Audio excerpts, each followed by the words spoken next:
Welcome to Follow to Lead, where we discover how to listen for and follow God's call so that we might lead others to God. Our shared stories of inspiration from religious leaders and those active in the educational ministry of the church can help you know better how God is calling you and the role passionate Catholic education plays in spreading His message of faith, hope, and love. Now please welcome the hosts of Follow to Lead, Father Randy Sly and Kyle Pietrantonio. In the name of the Father, and of the Son, and of the Holy Spirit. Amen. Christ the teacher, teach us to listen. Teach us to do the deep listening to the sounds of our soul, waiting to hear your voice, calling us to cast out deeper, to become fishers of men and women, shepherds of souls, to follow your will in order to lead others to the truth, beauty, and goodness only you can offer. Amen. In the name of the Father, and of the Son, and of the Holy Spirit. Amen. Amen. Welcome, everyone, to Follow to Lead, a journey twice a month into the world of Catholic education, exploring what it means to follow God in order to lead others to Him. I'm Kyle Pietrantonio, your co-host and the executive director of Duke and Altum Schools. And I'm Father Randy Sly, and today we will be talking with Father Robert Spitzer, a Catholic priest in the Jesuit order and president of the Magis Center in Garden Grove, California. And this will actually be the first of two interviews that we have with him. Father Spitzer served as president of Gonzaga University from 1998 to 2009, where he significantly increased their programs and curricula in faith, ethics, service, and leadership. He also led the efforts to build 20 new facilities, increase the student population by 75%, and raise more than $200 million in scholarships and capital projects. Prior to his time at Gonzaga, Father Spitzer began his career in education at St. Louis University, continued at Seattle University as an instructor of philosophy, and an assistant professor of philosophy at Georgetown University. He then proceeded to Seattle University, where he was tenured as an associate professor of philosophy in 1996. Father Spitzer received a Bachelor of Business Administration degree from Gonzaga.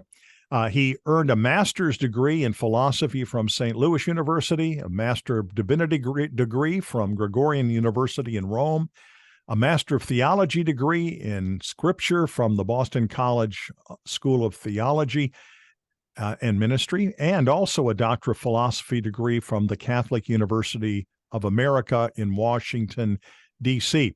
Father Spitzer has made many TV appearances, including the Larry King Live Show, the Today Show, History Channel, PBS, and the Hugh Hewitt program. And he currently appears weekly on EWTN in Father Spitzer's universe. So, Father, so great to have you with us. It's a joy to have you on the program. Oh, and really my honor, Father Andy, and thanks so much for the opportunity. Father Spitzer, we're so glad you could join us today. We always like to begin our episodes with our guests having the opportunity to share a bit about their own upbringing. So would you be so kind to share a bit about that part of your journey? Yes, I grew up with a wonderful daily communicant mother who very much instilled her faith and her devotion into all of us. Like many people, when I was going to latter part of high school, I had a lot of questions that needed answering.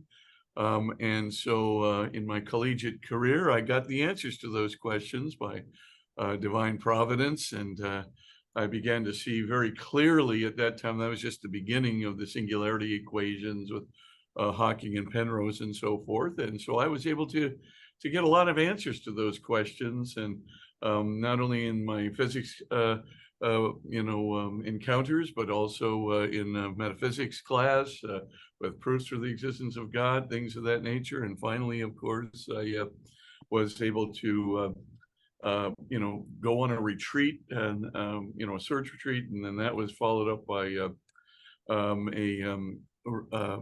what might be called a Silent Ignatian retreat. It was kind of the 5-day version of it.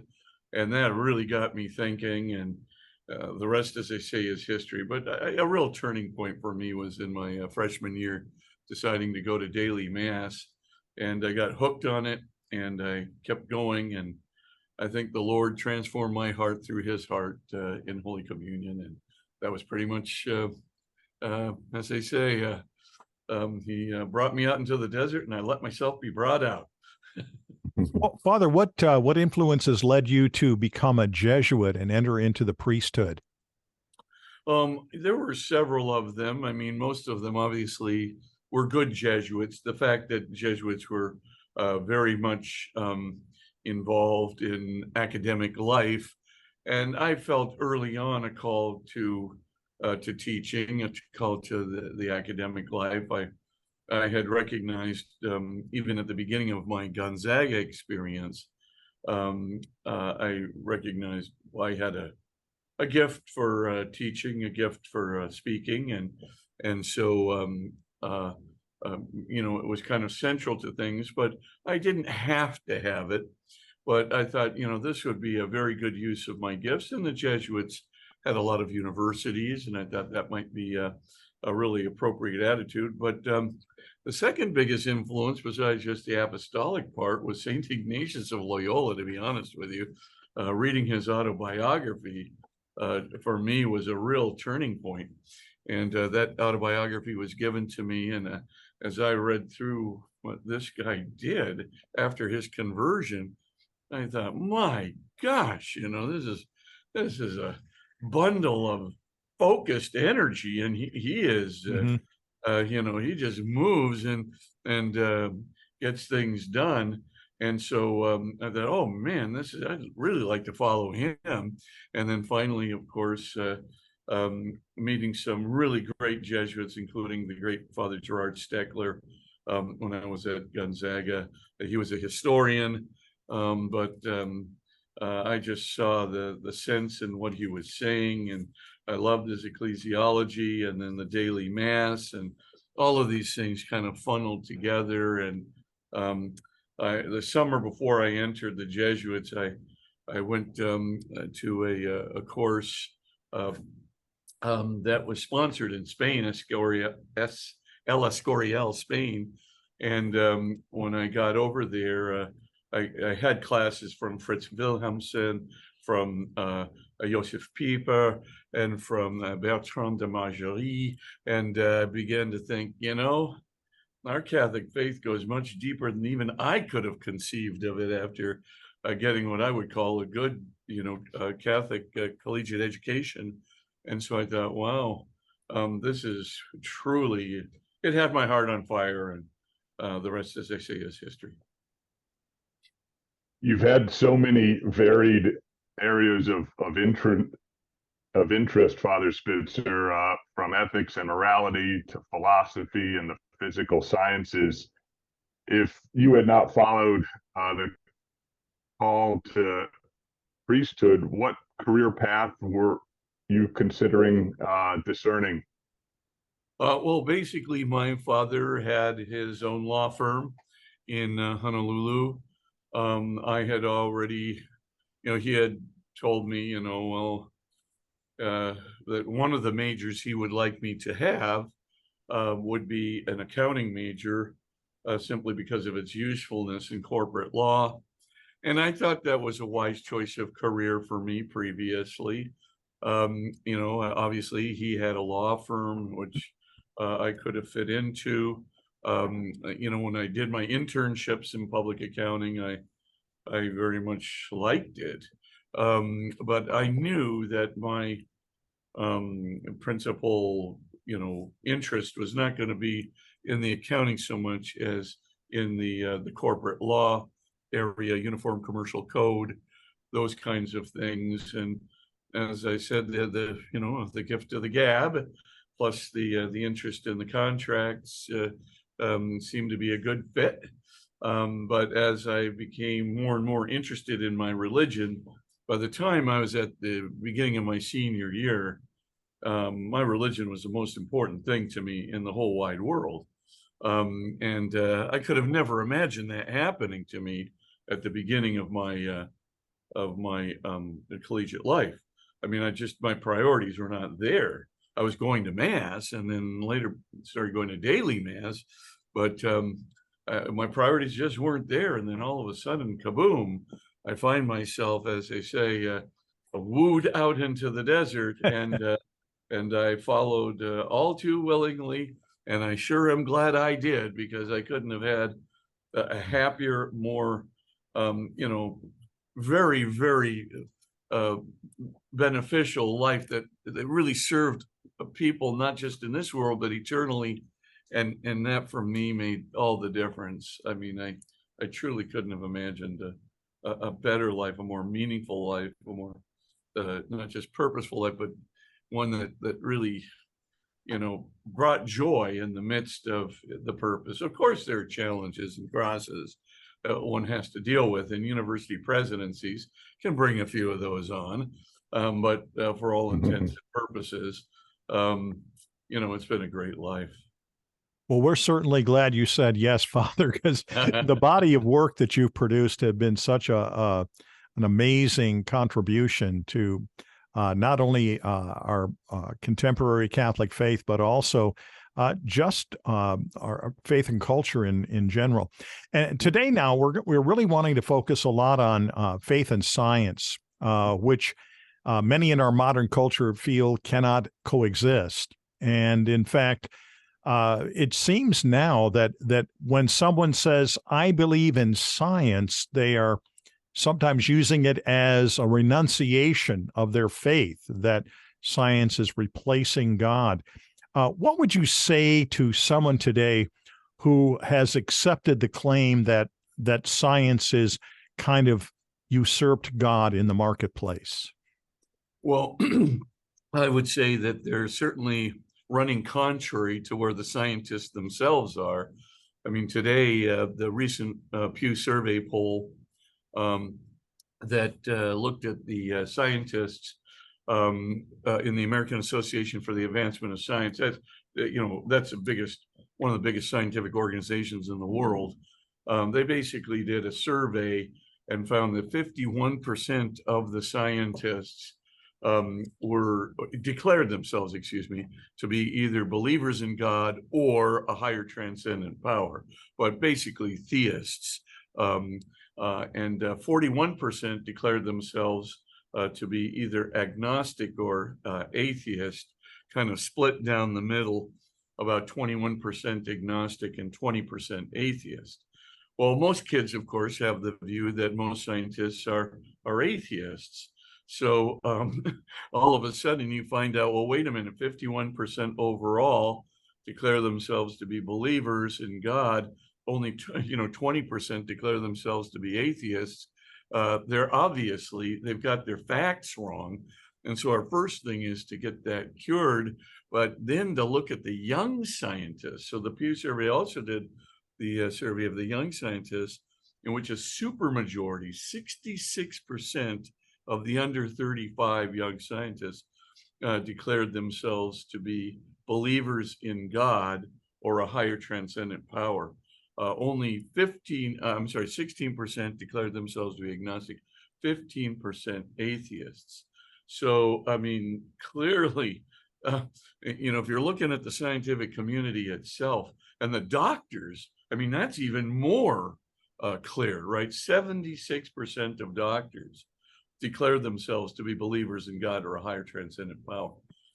It's like 12.1% declare themselves to be agnostic, 11% or something like that declare themselves to be atheists. And of that group, by the way, just to let you know, of all the doctors, 74% believe in miracles past and present.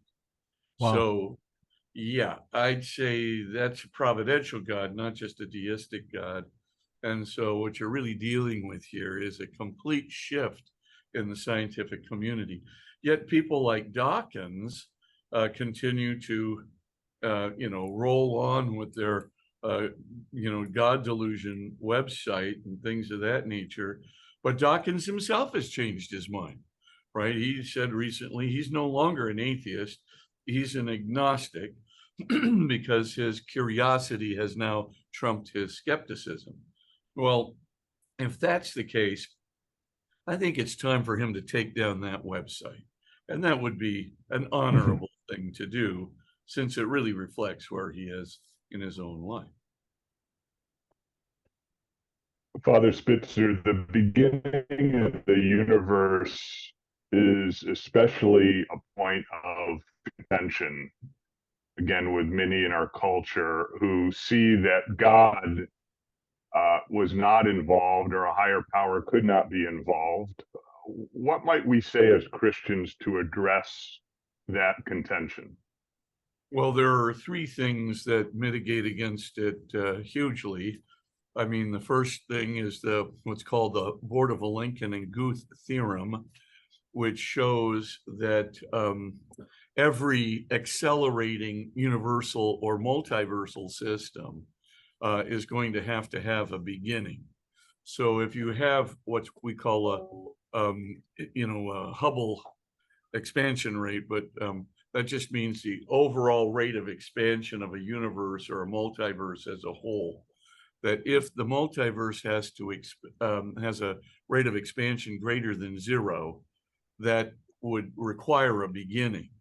So that would include, like, our universe. If there is a multiverse, would also include a multiverse, also include a string theory universe, where you get the higher dimensional spaces of string theory kind of popping out esoteric kinds of universes. All of these things in some form or another require a beginning, and a beginning, of course, implies a creator. So that was the first thing that came out. When I debated Stephen Hawking on the Larry King show a while back, that was in 2010, his view still was that a creator was not necessary. But in 2018, Hawking himself, he was basically looking at gravitational wave perturbation, the possibility of a fractal multiverse, and a variety of other things. Basically came up with his final article in the journal, final scholarly article, scientific article in the Journal of High Energy Physics in 2018. And in that article, which was, by the way, entitled "A Smooth Exit from Eternal," circle that word, eternal inflation. And what he did there was he showed the virtual impossibility that our universe, with the dynamics that it has, the separation between quantum physics and classical physics that it has, and the absence of any kind of fractal semblances in our universe, pretty much means that we couldn't have been generated by an infinite multiverse at all with eternal inflation. There would have to have even a beginning of a very kind of abstract structure like a fractal multiverse. So once that happened, and then once the Boltzmann brane problem came into being, the Boltzmann brane problem just simply is this. I can, if you go to the Maggia Center website, maggiacenter.com, you can see all this. But basically, if there really was an infinite multiverse, every one of us around the world, almost a 100% chance, every one of us around the world would not be the organic life form we perceive ourselves to be. We would actually be Boltzmann branes that fluctuated into existence in trillions upon trillions of thermal vacuums that are much more, right, they're much easier to exist in a universe like our own. In fact, they're 10 raised to the 122 more likely to exist. Then that means a virtual impossibility that we'd be anything other than Boltzmann branes. So we all ought to be Boltzmann branes. Well, tell you what, scientists don't like that. They don't like saying that they're Boltzmann brains that fluctuated into existence with full memories of themselves being in an organic and biological, physical universe like the one we perceive ourselves to be in. And so they basically reject it. So to make a long story short, what we're dealing with is when all the evidence started kind of lining up. Now today, a lot of scientists just simply say there's a strong likelihood of a beginning. And then the occurrence of low entropy at the beginning of our universe, we had exceedingly low entropy. We need low entropy so that we can have viable physical systems in our universe. And it just so happens that at the Big Bang 13.8 billion years ago, we had exceedingly low entropy. The odds against it are 10 raised to the 10 raised to the 123 to 1 against. Well, what does that mean? That's the same odds as a monkey typing the entire corpus of Shakespeare perfectly by random tapping of the keys in a single try. How did we get that happening in our universe by pure chance? The answer is not a chance. I mean, it's just almost a flat out zero possibility of that happening. So if we're dealing with a flat out zero of our universe happening by pure chance, and the multiverse, according to Stephen Hawking, not only has to have a beginning, but a very small number of bubble universes, most of which are very much like our own. If that is the case, then what we're dealing with is the most probable, reasonable explanation for the fine-tuning for life in our universe that we have, which is so vastly improbable, like low entropy at the beginning of our universe. The most reasonable explanation is a creator, a very intelligent creator. And it's for reasons such as these that Fred Hoyle, Sir Fred Hoyle, who was the father of stellar nucleosynthesis, he basically comes out and says, right, this would be a few years ago now. He said, well, I don't think that there are really any blind forces worth speaking about. It seems to me that the numbers that we are speaking about here are so vast that there must be some super calculating, super intellect that has monkeyed with the constants of physics and those of chemistry and biology as well. I consider this to be, well, beyond the shadow of a doubt. Now you'd say, well, that's all very complicated stuff. How can we as Christians, how do we respond to somebody who says, well, the universe doesn't need creation? I think we can say 4 things in answer to your question. Number 1, the Borda-Vilenkin and Guth theorem. And they'll say, well, what's that? Just say, go to the Magis Center website and read all about it. Just shows that every single system we know of, multiverses and string universes included, has to have a beginning. Number 2, the second law of thermodynamics, entropy. And that basically means that the universe is going to wind down. And at the end of the day, not just our universe is going to wind down. Frankly, a multiverse is going to wind down. All physical systems that we know of are going to wind down so that the universe or the system or the multiverse becomes basically a dead system which can't do anything. Well, our universe is far from anything like a dead system that can't do anything. So that clearly indicates there's going to have to be some finite age limit to the universe. Then, of course, the Boltzmann brain problem pretty much eliminates the fact of a postulate of an infinite multiverse anyway. And then, of course, Stephen Hawking's evidence now that's added to the formula that caused him to switch. You just say, okay, add up Borda-Vilenkin and Guth theorem, entropy evidence, the Boltzmann brain problem, and Stephen Hawking and Thomas Hertog's last article. And all I can tell you is it adds up to a big, huge thing, a creator. And the low entropy of our universe and all the other fine-tuning constants that are also postulated by it means that it's not going to be explained by a multiverse, because the multiverse will be too small to explain these fine-tuning coincidences. The most reasonable, responsible explanation is not just a creator, but a very, very smart creator. And as I said, Hoyle said, at the end of the day, I consider this to be beyond a shadow of a doubt, that there is some kind of super calculating, super intellect that's monkeyed with the constants of physics, chemistry, and biology.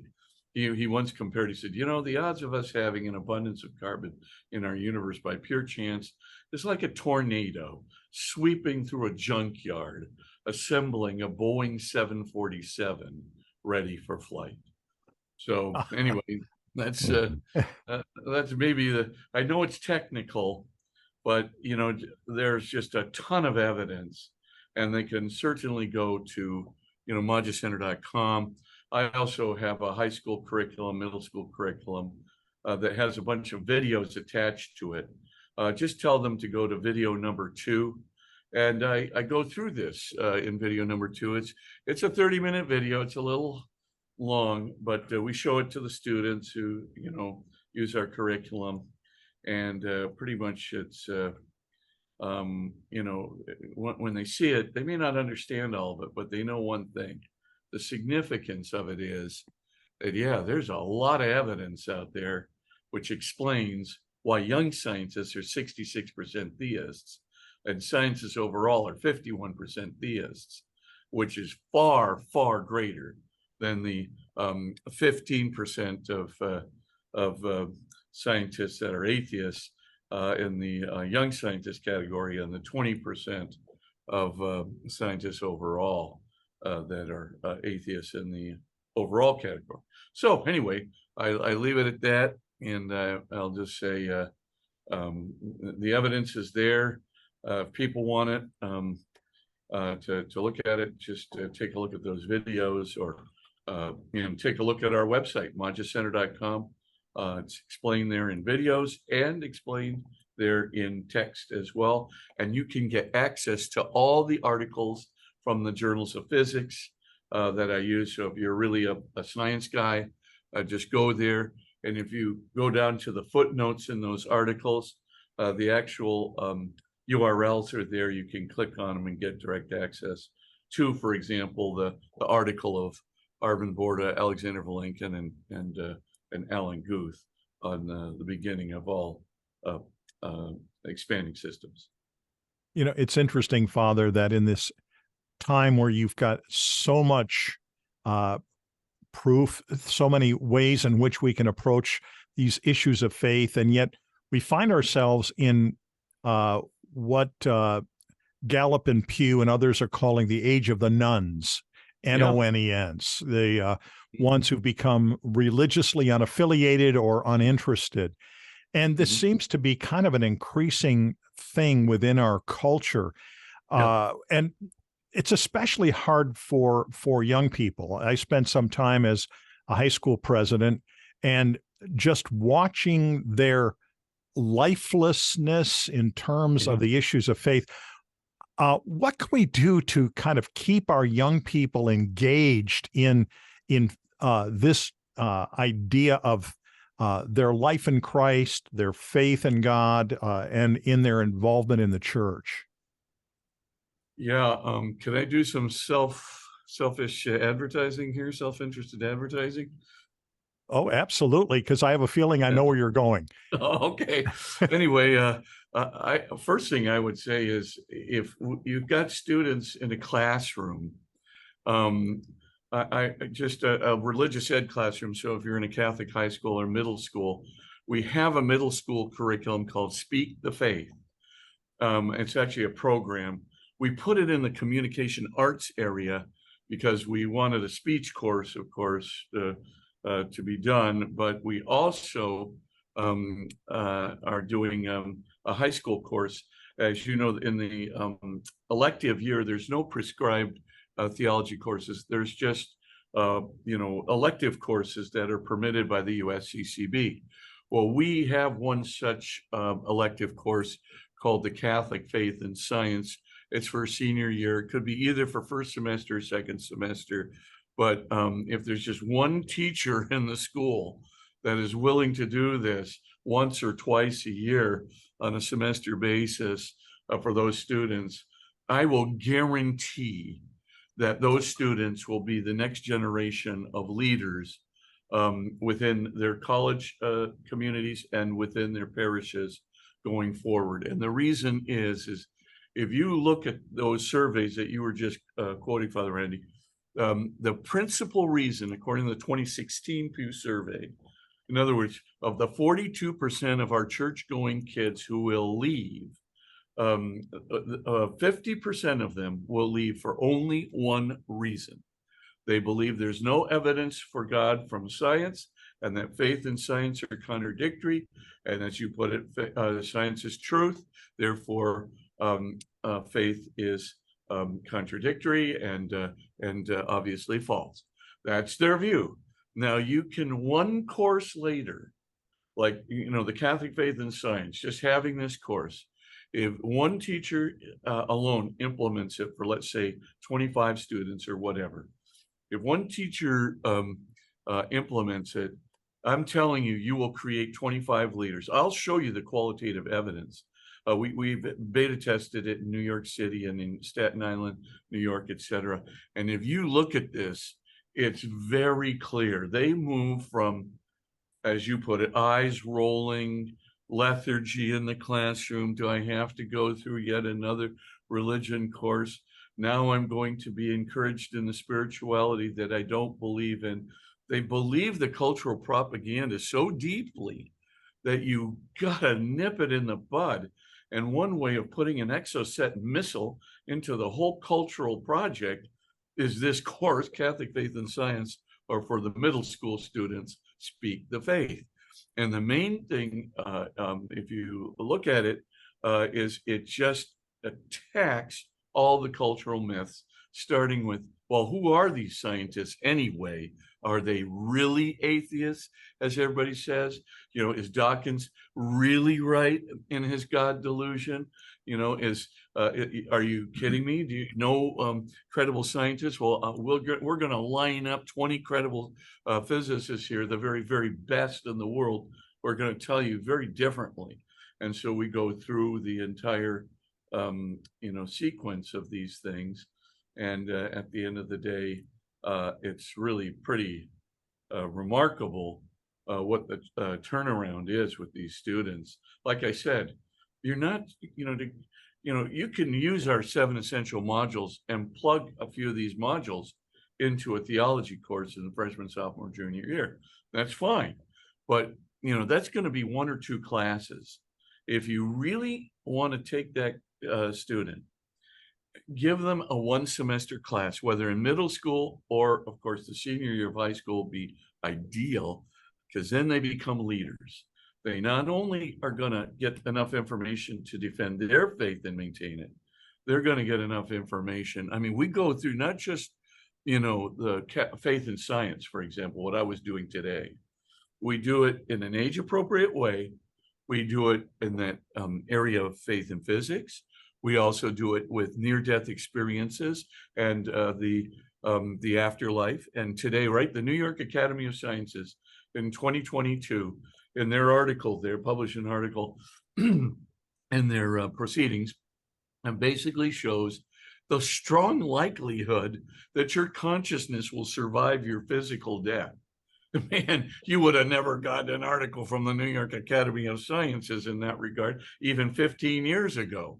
Today, I mean, it's just a done deal because there's so many good peer-reviewed articles showing that your soul is likely to leave your body. It's likely to see everything that's going on around it. It can even proceed outside of the hospital walls and describe perfectly everything that's going on as the train passes by. By the way, I can tell you this right now, 81% of blind people, most of whom are blind from birth, will see for the first time when they are sitting there dead, flat EEG, fixed and dilated pupils, no gag reflex. They're sitting there dead, on the operating table. They're going, the blind person, little Brad Burroughs there, is going right out. He's a 16-year-old blind person, never saw a thing in his life, goes out and describes the entire scene outside the hospital, a train passing by with a big, huge sign with an arrow pointing to the right, and the train actually goes off to the right into a grove of trees.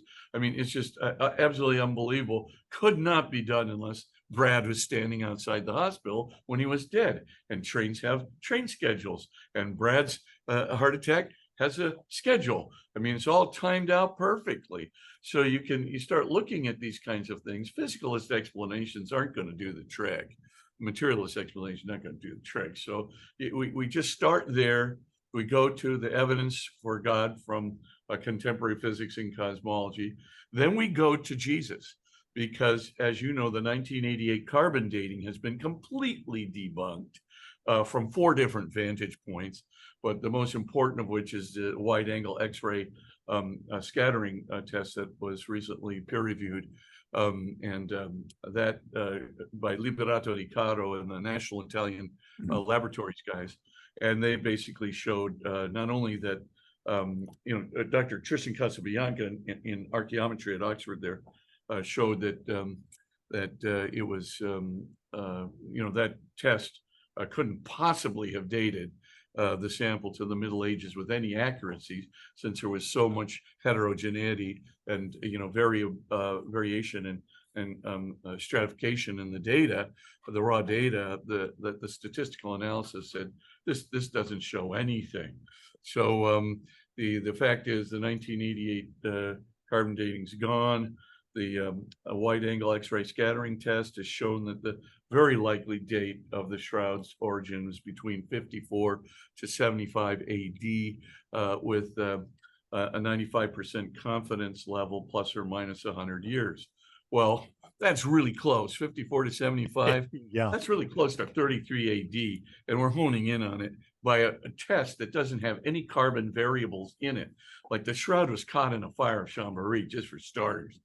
Talk about carbon emissions and C14 being embedded in the clock. All I can say is that 1988 carbon dating is debunked. But once you start looking at that shroud of Turin, and you see the accuracy of the Gospels, right, relative to the crucifixion account, in every respect, from the crowning of the thorns to the spear in the side to the blood and the water emerging. I mean, right there, you can see the pleural fluid, which looks clear, and the blood right near the exit wound from the spear between the 5th and the 6th ribs, with an elliptical style wound produced by a Roman legionary spear. You can pretty much get the point that this is a great verification of the accuracy of the Gospels relative to Christ's crucifixion. But the real deal, the thing that really makes the biggest difference of all, is the evidence for the resurrection embedded on the shroud. And it is clear to these students that, hey, wait a minute, you're never get an impression like this without an exceedingly powerful burst of radiation. And that exceedingly powerful burst of radiation cannot last for more than like 1/40 billionth of a second. But it would require, if we were to artificially produce it, every ARF excimer laser system. In fact, it would require every ultraviolet radiation source that we have in every laboratory in the world today in order to produce the image on that shroud with 3-dimensional precision imaging. And then, of course, the body did turn mechanically transparent. That is to say, it turned spiritual. And this begins to sound very much like the gospel accounts of Jesus, right? They think they're seeing a spirit. Jesus is going through closed walls and doors, et cetera, et cetera. And you can pretty much see that what you have here is a huge burst of light, a boom. The body literally in the process of transmission into a spiritual body is leaving behind this huge neutron flux, beta deuteron and proton flux. And so all of these things are happening simultaneously with the boom and the light. And at the end of the day, we are left with the most amazing picture, a very precise 3-dimensional image on a non-photographically sensitive linen cloth.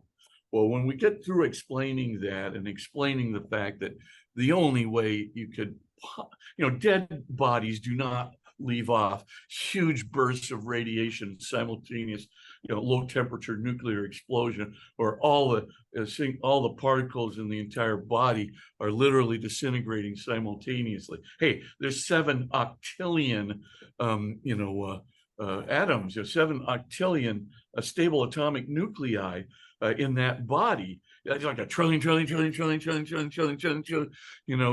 atomic nuclei, and they're all simultaneously going to undergo low temperature nuclear disintegration, leaving this image, perfect, precise image on the shroud. I don't think so. So what would you call that, you guys? Oh, that sounds like a miracle. Indeed it is.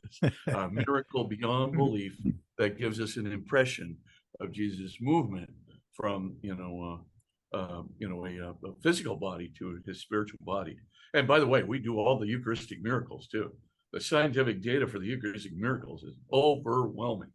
So, I mean, hey, if people want a curriculum, just to teach their students in the senior year or in middle school, either one, if you want a curriculum that will do this, I mean, the Eucharistic miracles, the Shroud of Turin, the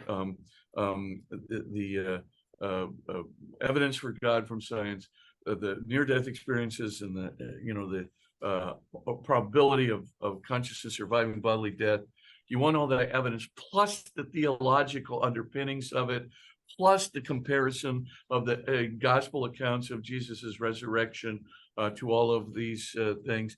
If you want all of this, put out there, in a good, I think, age-appropriate way, with all the graphics, and of course videos from yours truly present throughout the entire thing. My thought would be go to Sophia Institute for Teachers and just check out the website for the Catholic Faith and Science. That's the senior year elective. And check out Speak the Faith. That's for the middle school students on the Sophia website.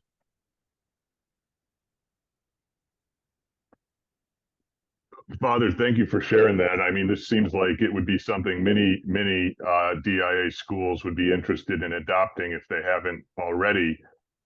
What have you seen as some of the most promising and hopeful signs, at least across the country in Catholic ed, that are doing really an excellent job with the integration of faith and science? Are there particular dioceses at large that are adopting this curricula, or what are you seeing in that regard?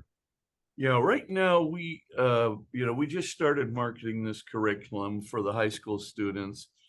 We have about 69 schools that are just very recently that signed on to our thing, but we're hoping we can do well over 100 schools signing on a year, figuring that maybe 25 to 30 students per school, or perhaps more, will do it. But we're trying to create a critical mass of student leaders going forward who not only can defend their faith and be confident about their faith, but be leaders in the collegiate setting as well as in their parishes later. That's a good thing. But another good sign is Duke and Altum itself, ICLE, right, Institute of Catholic Liberal Education itself, now Adeodatus. I mean, there's these organizations for classical education, organizations for good, open spiritual, science education that are, taking off like a rocket ship. So that's a second thing. Now we're getting science teachers like Dr. Martin Linway, who want to integrate this into their science classes, as well as doing it for the religion classes, right? So Dr. Martin Linway teaches at Cleveland Benedictine High School there. He's a physics chem teacher, but basically he's teaching this course, and he integrates all of these things into it. And in that class, you can see a variety of different things that, he takes up the physics evidence that I just talked about. He also does the shroud stuff, in the physics of the shroud stuff. He also does the Eucharistic miracles. And, one of his, Dr. Linway's students actually went to Williams College for his undergrad. And he says, I'm out here basically defending the faith from the content in your class, Dr. Linway. He wrote a letter to him, and he said, I just want to let you know, I learned more religion in my science classes than I did in my religion classes. And that's what enables me to be a leader.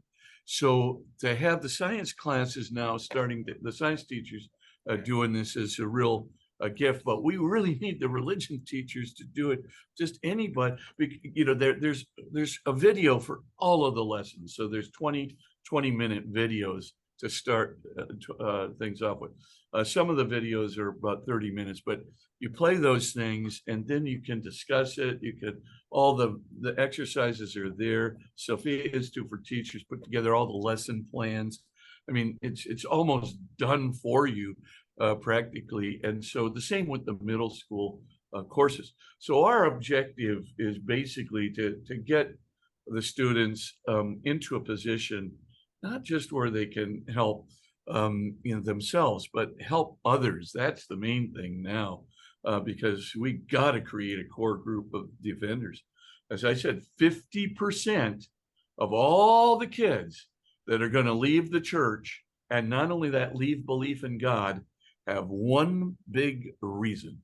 They believe faith and science is contradictory, which is crazy. In this century, it's the exact opposite. So we got to get the word out. Mm-hmm. That's, and Catholic schools can do it, but there's all kinds of signs of hope. I get tons of teachers who say, hey, I'm using your modules in my classes. And these are 7th grade teachers, 8th grade teachers, 9th grade teachers, 10th, 11th grade teachers.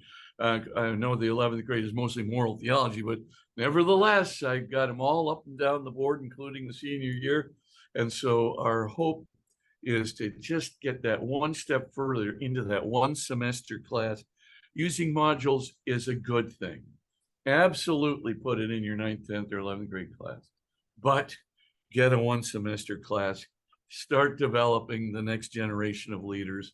Help those college students, like those kids at Williams College that are being affected by this kid, etc. We're trying our very best to transition it that way. But there's lots of signs of hope. And by the way, another great sign of hope is the number of young scientists who on their own are embracing faith. The number of new doctors or on their own embracing faith. And that actually influences those doctors in their moral issues.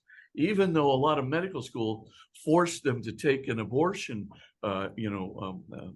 sequence where they're taught how to basically do an abortion.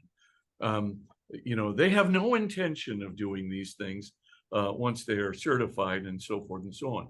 They just have to be a witness to it while they're going through. So, you can be a witness to it and not do it. And so that's, we can see that this is happening across the board too. So, the Lord is very crafty, and he can, just when you think it's looking too bad to be overcome, he's got about 15 things going on that are popping out of the woodwork. And I'm just hoping I'm one of his crafty things. With the Magid Center there and Sophia Institute for Teachers and trying to put together this curriculum. Father, that's really great information. I know that a lot of the teachers and administrators that are the majority of our audience are going to be very interested in going to those sites and looking that information up. Father, thank you so much for being with us today on Follow to Lead. Now, Magid Center is found at what email or internet address? Yeah, it's magidcenter.com. Okay, and the Sophia Institute is? It's Sophia Institute for Teachers.org, I believe. But if you just put Sophia Institute for Teachers, it'll come right up. And just go to the very front page of Sophia Institute for Teachers. It just says, Father Spitzer's Magid Sophia curriculum on Catholic faith and science. And then you can actually go through a sample, looks at it. And those 20 videos I just mentioned, they're almost ready. We're just finishing up the graphics and the B-roll. right now, and we're loading them onto both the Sophia Institute website and our Magis Institute website. And so if they are enrolled in Catholic Faith and Science, they can get a passcode for the whole school, and you can just use those videos, download those videos, do anything you want with those videos. So that might be, just the starter thing is just to show the kids the videos, you Right. know, and then, to do the course is really, that's when you get the maximum results. That's where you create the next generation of leaders. One of the things I'm excited about is that you're going to be one of our keynote speakers at the upcoming Duc in Altum Summit in Washington on October 16th through 18th. And I believe you're going to be kind of addressing a lot of these same issues as far as how to really help young people to manage faith and science and those types of things. So we're really excited that you're going to be with us. Oh, thanks. I'm excited to be there too. And of course, I love Washington, D.C. in October. So it should be fun. Yeah, absolutely. And for more information also about the Duc in Altum Schools Collaborative, please visit our website at diaschools.org. If you haven't already done so, please subscribe to our YouTube channel or follow our podcast, and be sure to leave a comment to encourage us toward future programs. May Almighty God bless you.